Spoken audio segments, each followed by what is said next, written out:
En fait, en rendez-vous, donc, je le fixe par rapport au DRH avec lequel je parle, mais je vais vous prendre un exemple sur un opérateur télécom. D'accord? Un opérateur, ils sont 4, je vous laisse le raccrocher si vous voulez, qui a 32% de part de marché. D'accord? 32% de part de marché, c'est qu'il y a 32% des Français qui sont abonnés chez eux. Cette boîte reçoit 250 000 candidatures par an. C'est les volumes où... Ok? On se dit 250 000 candidatures. Si on le traduit en candidat unique, on a quelques métriques qu'on est capable d'avoir chez Yego.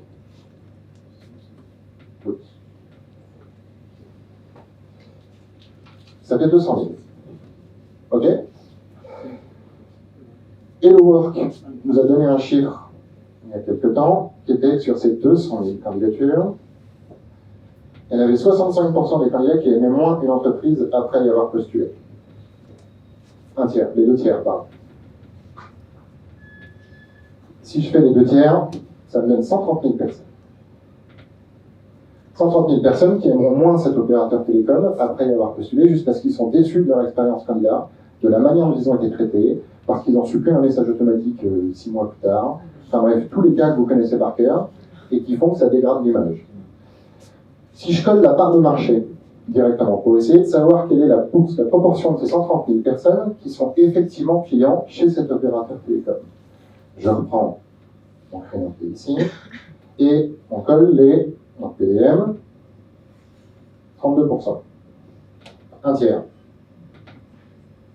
Un tiers de 130 000, je vous épargne les calculs parce que d'habitude je le fais en live avec une TI 89. C'est mon côté. Ça fait 41 600 personnes sur ces 130 000 qui sont effectivement clients et qui ont vécu une mauvaise expérience candidat. Il y a 5 mois, on a demandé à l'IFOP de nous aider pour avoir un chiffre très précis par rapport à ça. Quel est le pourcentage de candidats qui vont boycotter une marque ou choisir de ne plus être clients quand ils y ont vécu une mauvaise expérience candidat? Le chiffre qui est ressorti, c'est 27% des candidats qui boycottent exactement.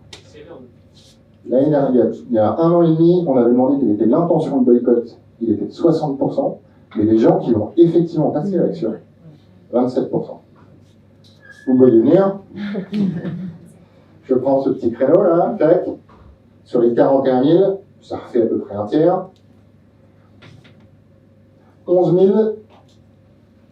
232 personnes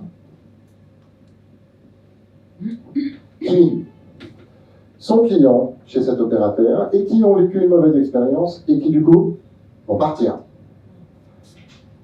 Je vais faire des calculs simples en comptant que cet opérateur n'est que dans la téléphonie, parce que sinon on part dans les trucs de télé plus machin plus vidéo. Je vous épargne ça. Un forfait moyen, on va dire 25 €, si ça vous va, histoire de 25 € par mois, et ça fait un 300 € de téléphonie par an. Vous allez vous voir venir très vite et très bien. Ça veut dire que la boîte, si je prends ces 300 € par les 11 232, alors là j'ai besoin parce qu'il y a beaucoup de chiffres, ça fait 2 695 680 € par an de perdu à cause d'une mauvaise expérience candidat.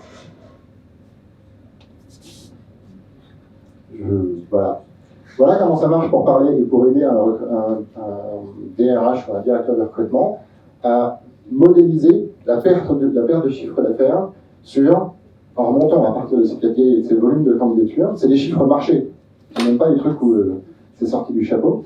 Ce sont des chiffres marchés et ça permet d'aller se dire que oui, effectivement, ça vaut le coup d'aller traiter son candidat comme un client, ça vaut le coup d'aller mettre en place une vraie symétrie entre la relation client et la relation qu'on peut avoir avec les candidats. C'est assez facile de prendre son volume de candidature, d'identifier le volume de candidats uniques qu'il peut y avoir derrière, et de regarder quelle est sa part de marché et son panier moyen. quand on parle dans le retail notamment, le retail, un humain a besoin globalement de remplir son frigidaire à hauteur de 260 € par mois. La perte de chiffre d'affaires dans le retail alimentaire, quand on décide d'aller faire ses courses juste un peu plus loin parce qu'on n'aime pas une marque, je vous garantis que ça flambe. Et que sur des marchés où en fait c'est la guerre ouverte entre les candidats, il y a un vrai sujet de commencer à se réaligner entre expérience candidat et expérience client. Et c'est le seul moyen que j'ai trouvé pour être capable d'aller armer des directeurs de recrutement et des DRH, c'est de mettre des euros derrière. Je pensais que c'était exactement la continuité du truc. J'ai tenu en 10 minutes pour y réussir à faire ma démo avec ma calculatrice. Mais je vous invite à faire ce raisonnement et à le dupliquer et à l'appliquer autant que vous voulez.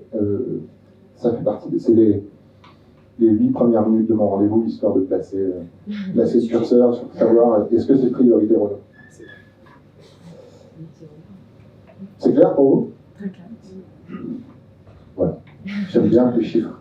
Et du coup, s'armer de papier et s'armer d'euros pour discuter en interne, c'est la nouvelle arme de conviction massive des recruteurs.